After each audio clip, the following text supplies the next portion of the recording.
favour of more marketable styles. And yet, for all their engagement with the Western art world, Aboriginal art remains defiantly and distinctively Aboriginal. During their lives, the 9 men included in No Boundaries were all revered as leaders in their community. Amongst their peers, their knowledge of law and ceremony was unsurpassed.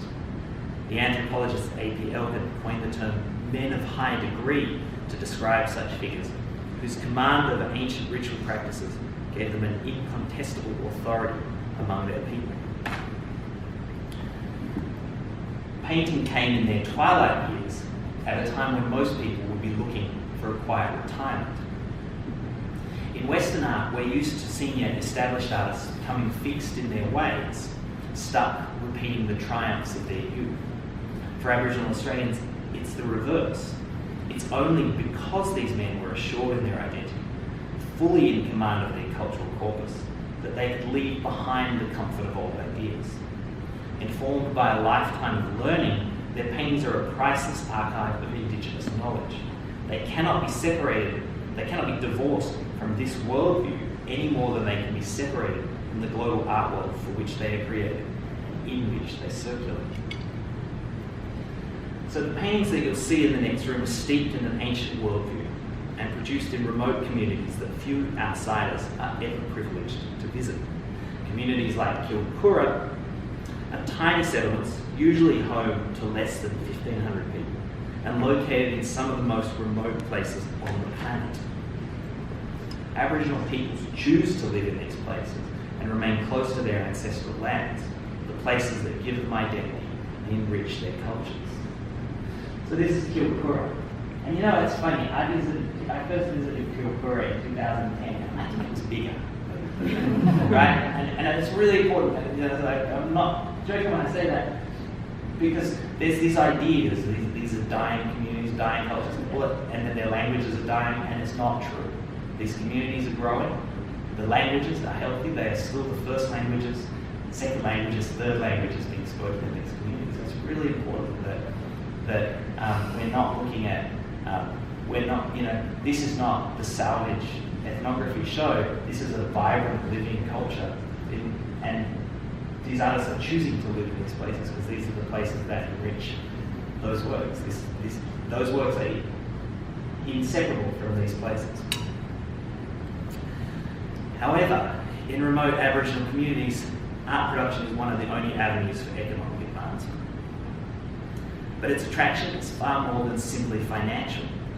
By placing economic value on traditional knowledge, the art market has, perhaps paradoxically, served to strengthen traditional practices by giving them a contemporary relevance. You know, and this is this question of cultural treasures. I think they name these treasures shared. But we're really lucky, I think, because we're getting, this is one of the greatest gifts, I think, that Australia has ever given the world. It's this cultural treasure that these artists are prepared to share. Long before it became a multi-million-dollar industry, Aboriginal artists had painted out of a desire to communicate the persistence and value of their culture to a wider world. Abstraction was a persuasive tool for this cross-cultural propagation, allowing artists to broaden their reach, expand their reach through a broadened market appeal. But this was never at the expense of its core political mission, declaring Indigenous sovereignty over their ancestral territories. As Ian McLean asserts in his contribution to the No Boundaries catalogue, these paintings are aimed at the Western world with all the power and accuracy of a well-thrown spear. They are not sentinels protecting a disappearing regime of knowledge.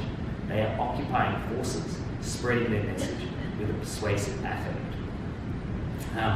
So the two images that I put up here, two great examples of this. And the one on the left is the 1963 Yirrkala Bark petition, which was a petition produced by artists in the Yirrkala region to protest mining a mining lease that was granted on their traditional lands.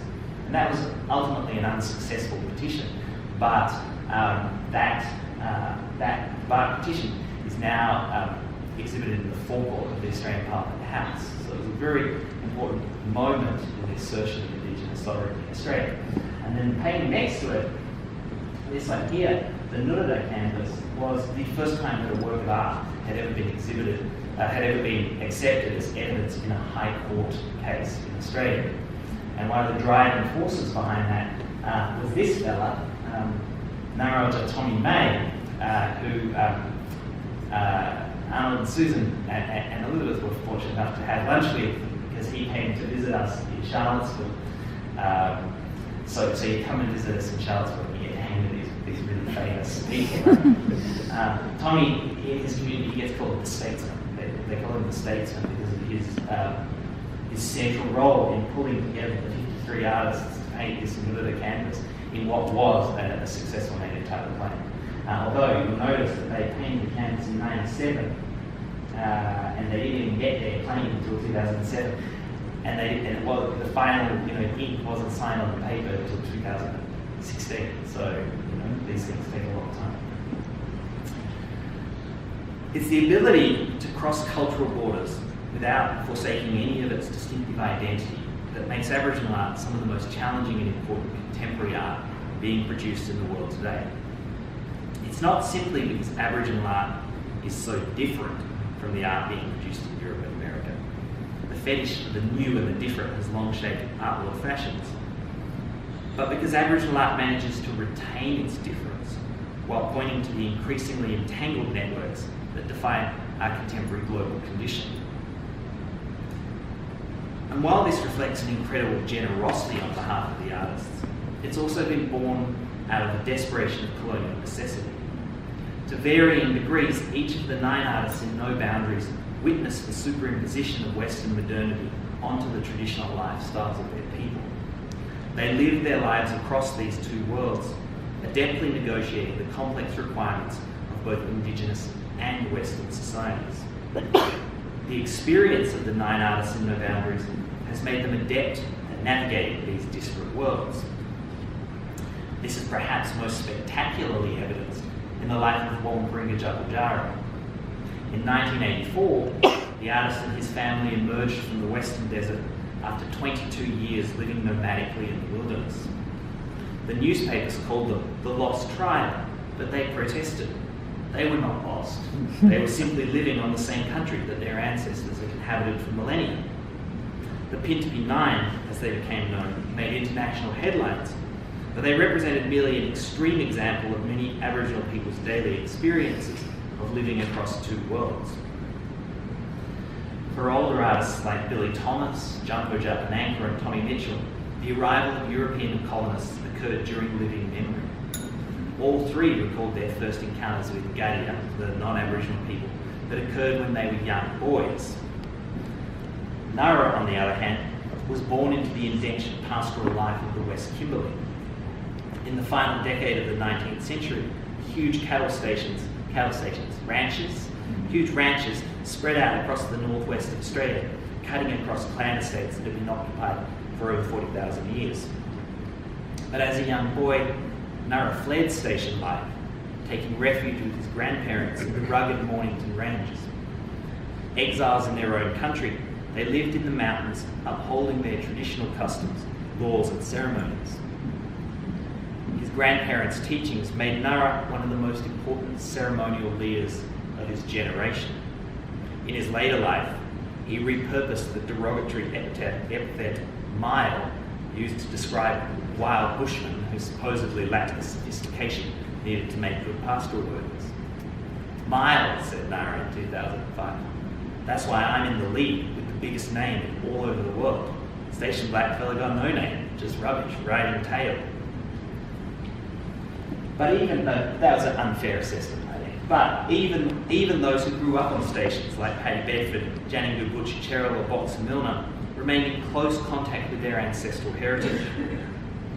Station life allowed Indigenous peoples to remain in close proximity to their traditional lands, and the wet season provided an annual respite from pastoral labour, a monsoonal interlude when rain locked down the stations and workers could return to their clan estates to tend to ceremonial and custodial obligations. Bedford, Cheryl, Nara, Thomas and Boxer Milner all had long associations with the cattle stations of Western Australia. Prince of Wales, on the other hand, lived in the urban centre, crazy guy. Prince of Wales lived in the urban centre of Darwin. It had been 3 generations had passed when he was born in 1938, since the arrival of British settlers. But still, Midpool found that his people had been pushed to the fringes, shunted from view as the city of Darwin prospered. Like all the artists in the exhibition, Midpool realised that a powerful tool was required to communicate across this cultural chasm. From the very onset, art was a means of crossing this frontier, of communicating the complexity and beauty of Indigenous culture across the colonial divide. The haptic physicality of Midpool's mark making suggests an urgency to this work.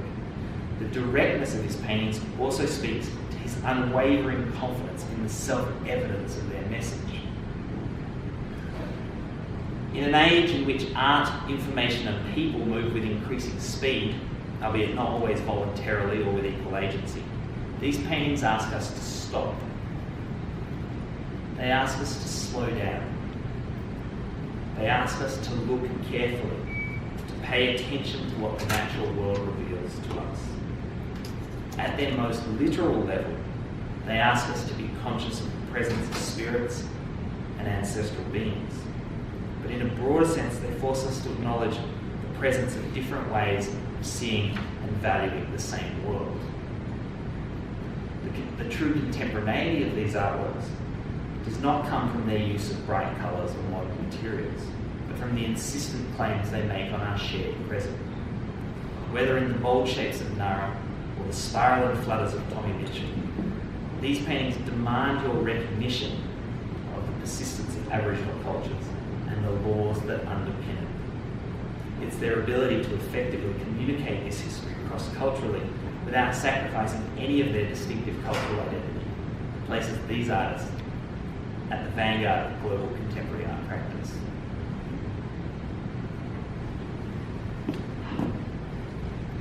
So, have I confused everyone thoroughly?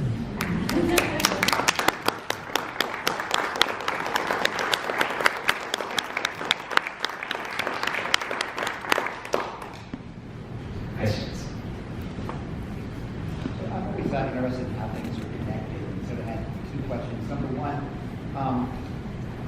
have you been able to trace anthropologically where the Aborigines came from, whether they were first identified as being in Australia, whether they migrated from somewhere? And sort of related to that, I've been to Latin America. There's a form of native art there called a mola, which tends to be made of cloth, colored cloth, overlaid with other colored cloth. And the patterns are remarkably similar to these, and I was wondering if possibly those roots didn't share something in common. So that origins question is a difficult one. Uda Jungler will tell you that he came from the ancestors, and the ancestors were there at the beginning of time. So in terms of the understandings that go into this work, that would be the true answer to it. What I do know about the time is that every time a new dating mechanism is discovered, it pushes the date back further and further and further. At the moment, they're using uranium series dating, and that's the first time that people have been able to date pigments in rock art with any high degree of accuracy, and those dates are pushing it back to 55,000 years, right? Which makes it amongst the oldest art in the world. I'm a contemporary art historian, so to me, 55,000 years, 50,000 years, that's a long time ago. I mean, it's ancient. So I don't feel any need personally to think beyond just the ancients. That's just me. I'm sure that other historians would give you different answers. The other question about global synergies is a really good one, and one that I have been thinking about a fair deal. Aboriginal contemporary art. So the course that I teach at the University of Virginia at the moment, that I teach at the moment, is called Did Aboriginal Artists Invent Contemporary Art? And if you don't say yes, I think you probably fail, right? But that's not true. Don't tell anyone students that. But the works that we see here are very different to the works that were produced 20 years before. So if we look at, say, Walton Jumper, an artist that did these two very big works, and we compare him to Udo Jungle, this painting would have been painted, I'm going to say 1985, 1986. We immediately, from 1986 to 2013, when that painting, those paintings were painted, we can see an incredible development. And I think that one of the questions that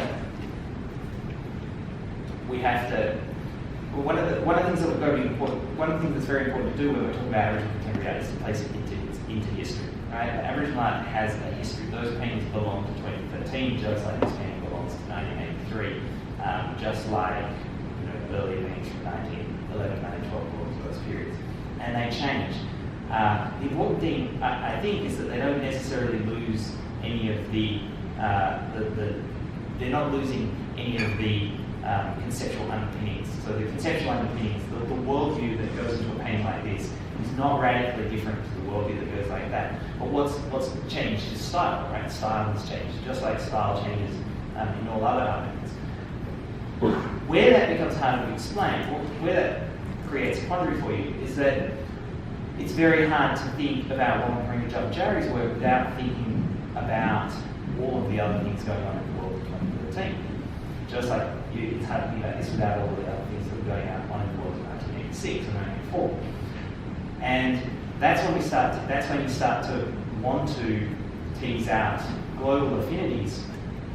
And the best answer I can find to those global affinities, whether you be comparing them to Molars or you're comparing them to Bridget Riley, is in the end we are all human. And in the end, there are a number of things that just appeal to humans.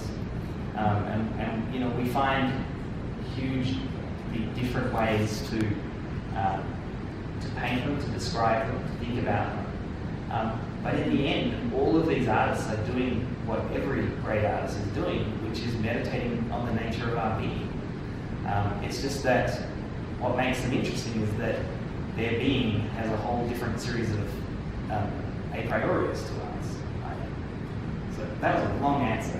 I should have just said that. I'll go front, yeah. How many of the original Aboriginal languages are still being spoken to? Strongly, about 50. About 50 are still, what we would call first languages. One of the things with that language map is you also have to put languages. Anyone who's in linguistics knows you put languages in clusters, like you have the Romance languages and things. And rather than languages dying out, I think a better way to think about it is certain languages really dominate.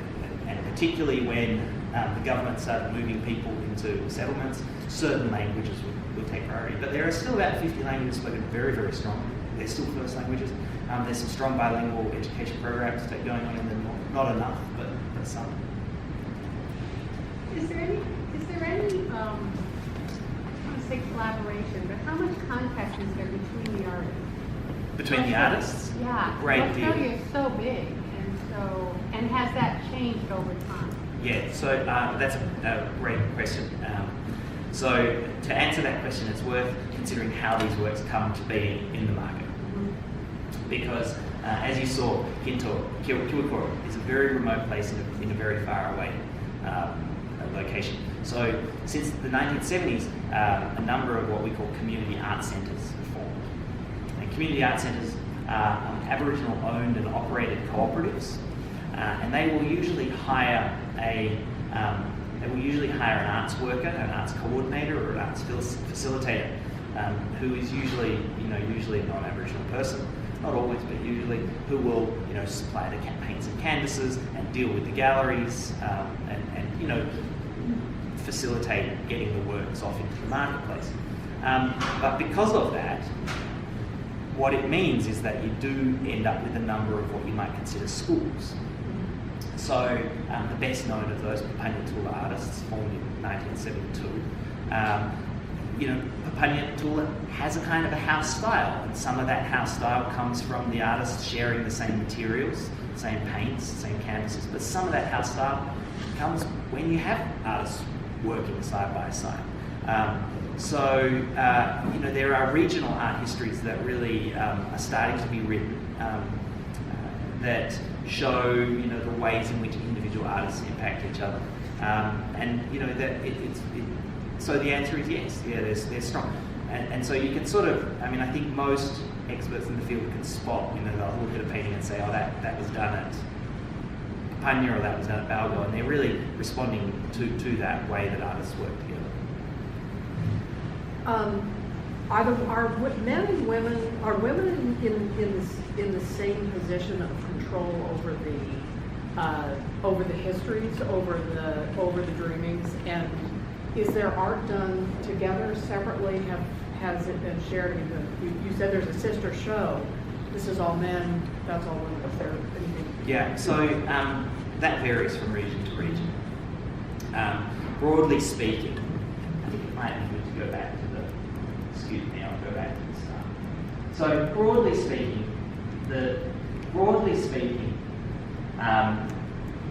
in the desert, which is really what I've been talking about. In the desert, men and women have separate ceremonies, separate dreamings. You have women's dreamings and men's dreamings. This is very broadly speaking, and so women will be the custodians of their own body of ceremonial knowledge. Now, women didn't start painting till later, and in part that was because no one ever asked them to, really. And by the late 80s, a lot of the arts workers were women who were much more invested in getting women to paint in the desert. And it was an incredible outflowing, it was an incredible outpouring. And in fact, by the 90s, women painters were really many of the leading artists, and Emily and Wara being the key one. In the top end up here, Arnhem Way, which is another kind of big remote region, the men and women share the ceremonial designs, and women didn't start painting until the 1980s, in part because of ownership. That there was a sense that men had a greater proprietary ownership over the designs, but that has also changed. And so across the country now, really most of the art centres have a 50% or more or more representation of women. So actually, of all global contemporary art movements, I would say it has the best gender representation. Why is there a preponderance of dots? Lots of the dots. Okay, so that's a really interesting question, and we have to ask